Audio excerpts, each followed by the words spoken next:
First of all, I want to thank you all for the opportunities you've given me over these last months to come and share my life with you. And it's been a privilege, and it's also been a time of healing for me, because I didn't know whether I ever could do this after Bruce died.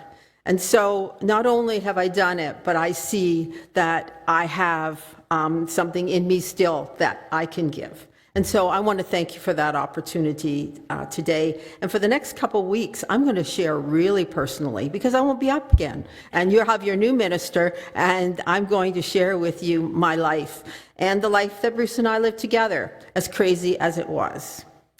We came out of the Jesus Revolution, and I know that, I think the Bible, or the book club had shown that movie, and I had watched it as well. And it was born in San Francisco in 1968 and came and kind of increased over the early 70s. And it came out of a group of seekers, at the hippies at that time, Woodstock, and all the Vietnam War was happening, and those young people were seeking answers to a very tumultuous time. During that time, Martin Luther King had been assassinated, JFK, and so there was drugs, social injustice, civil rights movement, war, and political unrest.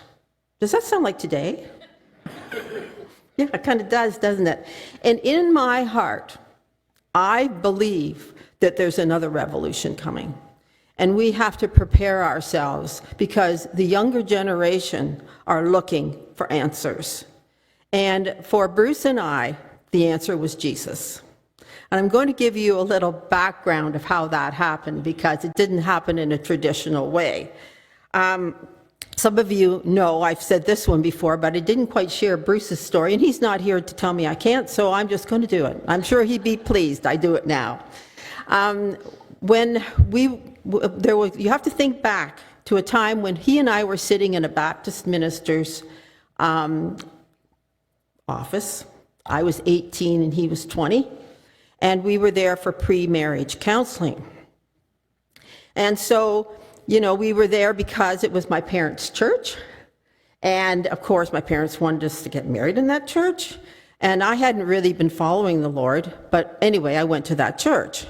So the poor minister, I felt really sorry for him. We were sitting there, not too interested in the whole church thing, but, we wanted to get married, because after all, I was already 18. Better get going.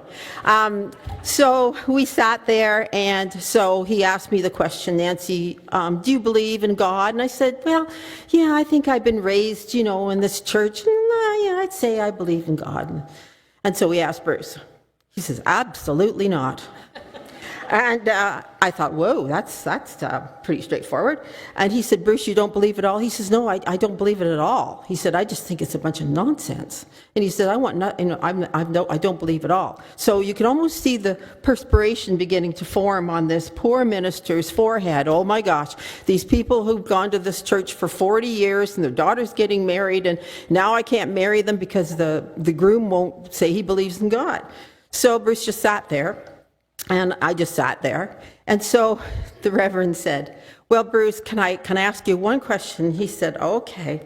He said, could you believe, maybe, but this is really great, eh? Maybe, could you believe that there might be a higher power? And he looked at me and thought, well, oh, okay, I'll tell you that. He said, okay, I'll marry you. So we were married in the Baptist church, both not really believers at that time. So, I started working. Bruce was going to school, and then we had Matthew, because why not have a baby right away? They might as well. It works. It didn't work. Anyway, we went through a really hard time when we were first married. We were too young. We didn't know what we were doing. Some of you have been there. It was hard.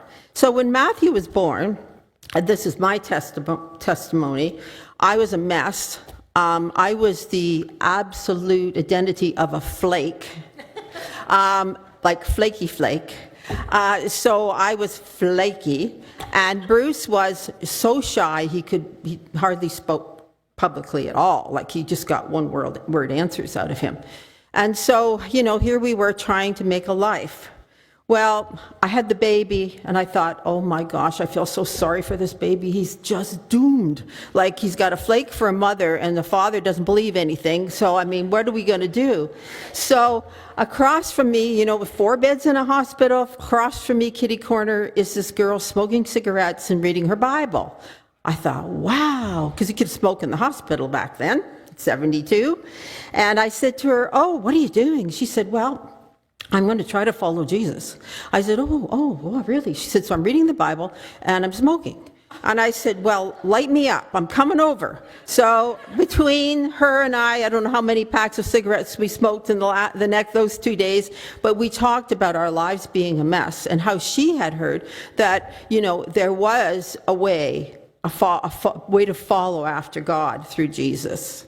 So I said, well, let's, you know, I'm going to maybe give that a try. So I started going to church.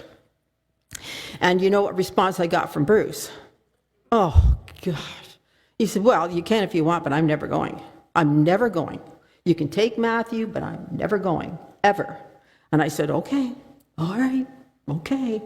You know, so then I started going to church, and I was praying for him. I thought, you know, I'm not going to be able to do this on my own. I'm going to soon fizzle out. You know, it's something I really need him to be part of. Well, for some godly reason, Bruce started to read a Bible. We had a small Gideon Bible in our apartment. The print was the size of like a pin. And he started to read that Bible, but not in front of me. Not in front of me. And one night I looked up in our apartment in Toronto, and there was like streetlights coming through the window, and he was at the window reading this Bible. But I never asked anything. I thought, I'm not going to ask. And so he said, a little while later, he said, I think I might go to church with you this Sunday. I said, okay, good. And of course, and he sat there. You know what bored people in church look like? Well, he could have had the first prize in it. Like, oh, you know, everything was so boring. Oh, I can't believe it, and everything. So he said, 2 more weeks went by, and I noticed he was reading the Bible, and then he came again. And every week, this minister, in faith, hoping, said, is there anyone here today that would like to follow Jesus? And, you know, maybe hardly anyone came forward. All of a sudden, the 3rd week Bruce was at church, he bolted to the front. And I was shocked. And Bruce said, yes, I've decided I'm going to follow Jesus. And I'm going to tell you something that maybe would kind of blow your mind, but as he was reading the Bible, he said it became reality to him. And he would have dreams, and he would dream at night, and in the dream it would be a Bible scene. And the one he told me about was, I think it's in Isaiah, where Jesus' feet hit the Mount of Olives and split. He dreamt that, and then the next night he read it in the Bible. He was all in. He was all in. So, flaky and shy went to the minister and said, what do we do next? And he said, are you all in? Bruce says, I'm all in. I said, I'm all in. I'm all in. I think I'm all in. Yeah, I'm all in. And he says, I'm all in. I want to follow Jesus. I want to do it right. He said, I want to do it right, and I'm never going to move from my position. He was that strong. So he said, well, the next thing you do is get baptized in water. And we do adult baptisms here. So Bruce said, okay, what does that mean? What do we do? He says, well, there's a tank, and then there's water. And I knew it from being in the Baptist church. And then, you know, then the minister immerses you, and then you come up. Bruce says, good. He said, are there going to be other people there? Because I don't want to do it by myself. And the minister said, oh, I'm sure there'll be lots of people there. I'm sure there'll be lots getting baptized. And I said, okay, let's do that. And so, you know, I said, okay. And I had been in the Baptist church when you were 13 or 14, you kind of got the pressure, you know, the peer pressure. We're going to get baptized. Oh boy, the youth group's going to get baptized. And I thought, I don't want to get baptized because I'm not following anything except myself. And so I said to my mom, I'm not ready to get baptized. And she said, then don't do it. Don't do it. Like, it has to mean something. So that night that we were being baptized, Bruce and I were in our gowns, and we looked around, there's nobody else. There's nobody else. And he's nervous. And he says, he's going to ask me to say something, isn't he? I said, yep, you're going to have to say something. Oh, my God, what am I going to say? And I said, well, I don't know, but, I've got my little thing prepared. So we went in. You think Georgian Bay is cold. That tank was like going into a cooler of ice. And so we went in with the minister, and of course, we invited our families to come and see it. And you can imagine the mixed reviews in the pews of our families.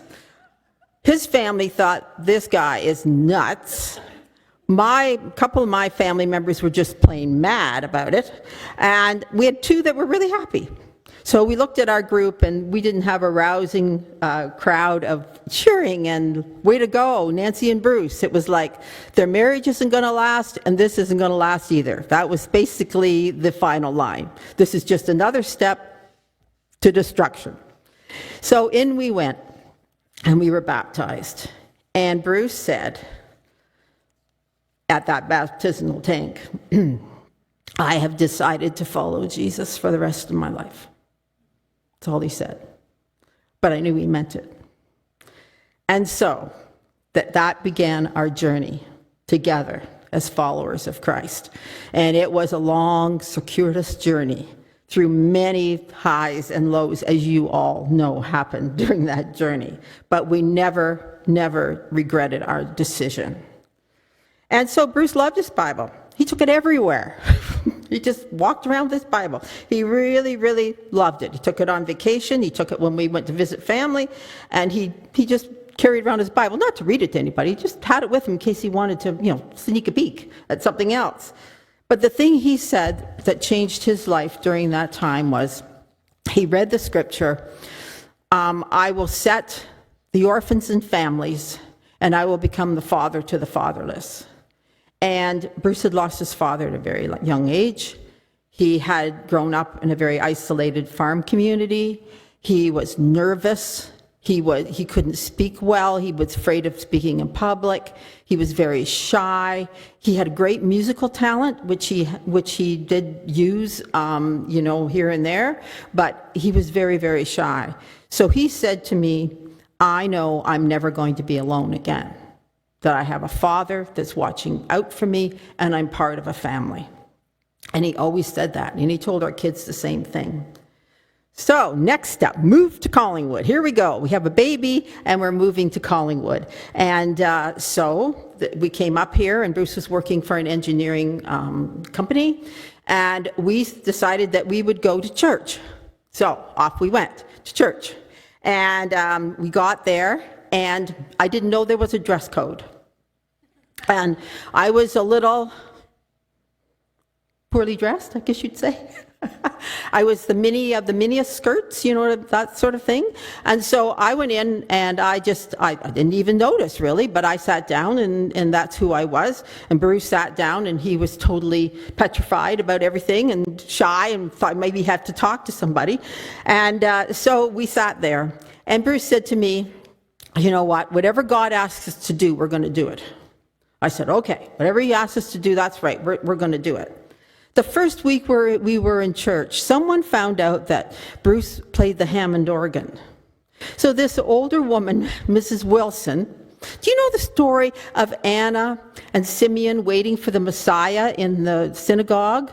And then Mary brought the Messiah to them and said, here is the light of the world. That's how Mrs. Wilson looked. She had played that organ for 95 years, I think, and she never could give it up. And so she saw Bruce, and she said, and he's, oh my God, somebody's going to ask me something. She said, you see that bench over there? That's yours. And he says, well, I'm not sure. Nope, that's yours. I'll give you 4 weeks, and that's yours. And so a man who didn't know a hymn, a man that didn't know a chorus from Janis Joplin, came home, and he started playing hymns on that organ night after night after night. I thought I was going to lose my mind. I said, that's got to be the draggiest music I have ever heard. Well, that's what they're doing this Sunday. That's what they're doing this Sunday. And I said, well, oh my gosh. I said, do you think you know it now? I don't know. So he went, and Pastor Hilston was there. What a lovely man. And there was a piano player. And Bruce sat down at the organ for the first time. But you couldn't hear him. Right? He was playing, but you couldn't hear him. You could only hear the piano. And Pastor Hilston said to him, Bruce, do you want to turn that up a bit? He says, I'm not even turning it on.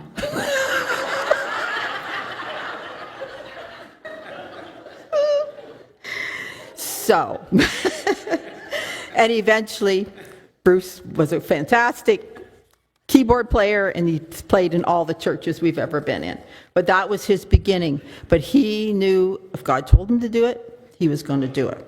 So through that, God told him to teach Sunday school. Somebody asked him to do that. He did that. They asked him if he would maybe lead an adult group. He did that. And his confidence began to grow. So we were in the church for quite a long time at that time, and lots of changes, lots of things going on, but there was a big influx of people come into the church. And it was more over non-denominational lines. It was like people from churches were discovering they were following after Jesus, and they were wanting to meet together to sort of talk about it and to share, and the new music was coming out. All the kind of more rocky Christian music was coming out. All that was happening. And it was met with mixed reviews as well, of course. But that's really where our heart was. And so we began to be going to other groups and within the church and outside of the church and so on. But I want to tell you a few things that happened as we followed after Jesus. And kind of incredible things that happened to us. One thing was Bruce decided, I don't know if anybody's been to an engineering party in 1972, but I'm telling you, it was wild, absolutely wild. And, here we are trying to live a life with Christ, and so Bruce said, but we got to go to those parties. It's part of the job, So off we went to these parties. They were wild, and the guys were wild.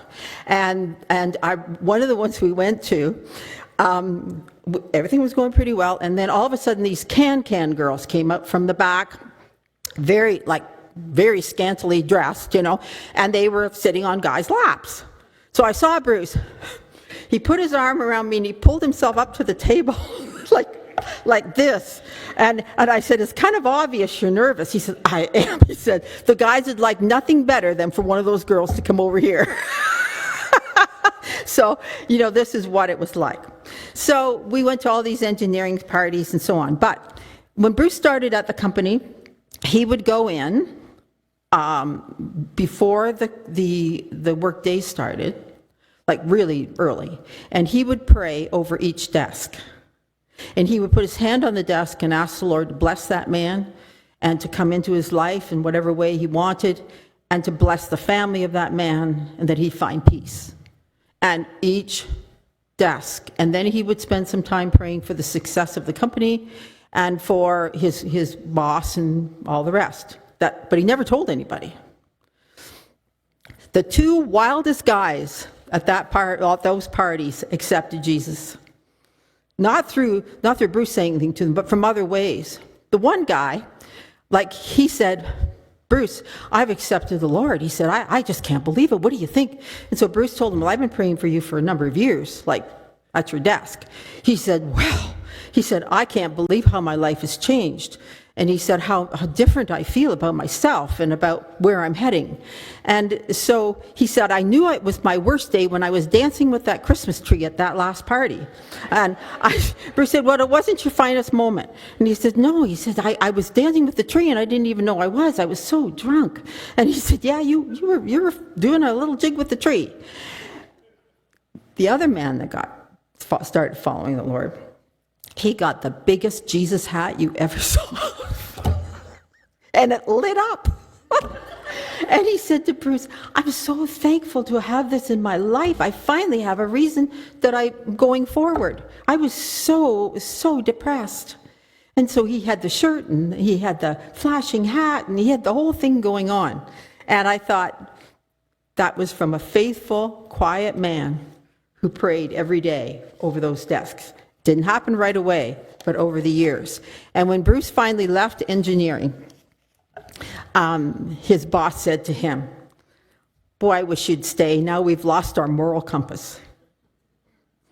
And, there are other moral compasses there, but he said, "I just feel like we're losing someone who had a lot of integrity."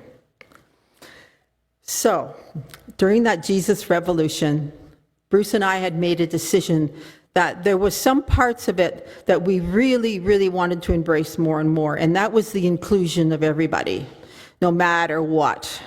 And we saw that in some places there was too much cloning and conformity going on.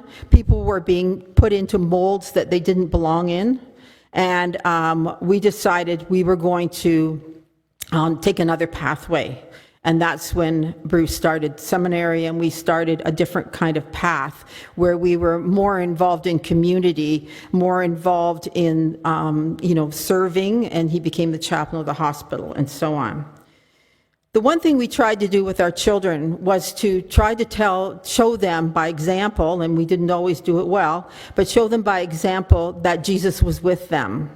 That he wasn't just some pie-in-the-sky idea. He actually was someone to count on and to talk to and to ask what we should do next.